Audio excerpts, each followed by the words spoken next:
ગઢડામાં ગોપીનાથજી મંદિરના ટેમ્પલ બોર્ડની ચૂંટણી 21 એપ્રિલે યોજાવાની છે ત્યારે દેવપક્ષ અને આચાર્ય પક્ષ વચ્ચે ચૂંટણીનો જંગ જામ્યો છે। ટેમ્પલ બોર્ડની ચૂંટણી મુદ્દે આચાર્ય પક્ષે ગઢડામાં સભા પણ કરી અને દેવપક્ષ દ્વારા બોગસ મતદાર યાદી તૈયાર કરવાની મામલે આચાર્ય પક્ષના સંતોએ રોષ વ્યક્ત કર્યો છે।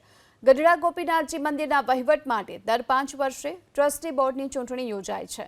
21 એપ્રિલના ટેમ્પલ બોર્ડની ચૂંટણી યોજાવાની છે। ગોપીનાથજી મંદિરના ટેમ્પલ બોર્ડની આ ચૂંટણીમાં 7 બેઠકોની ચૂંટણી થાય છે।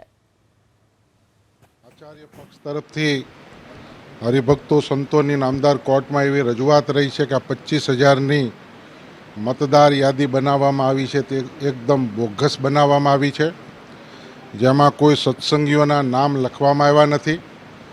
25,000ની મતદાર યાદી વન સાઇડ એક ગ્રુપના લોકોના નામ અને એમાંય સત્સંગીઓ તો એને ચાહતા નથી તો બિન સત્સંગીઓના નામ એમણે એડ કર્યા છે અને આવી રીતે 25,000ની મતદાર યાદીમાં માત્ર 62 જણા જ એમાં ઉમેદવારી નોંધાવી શકે એવી મતદાર યાદી બનાવી છે, જે 62 જણા દેવપક્ષના સ્વામી હરિજીવનદાસજીના પક્ષકારો છે। એટલે એને ઇલેક્શન બિનહરીફ કરી નાખ્યું હતું, પણ સત્સંગીઓએ આમાં 300 રૂપિયા ભર્યા હોય એમણે પાવતી રજૂ કરીને પોતાના ઉમેદવારી ફોર્મ ભર્યા અને જેના કારણે ઇલેક્શન થઈ રહ્યું છે।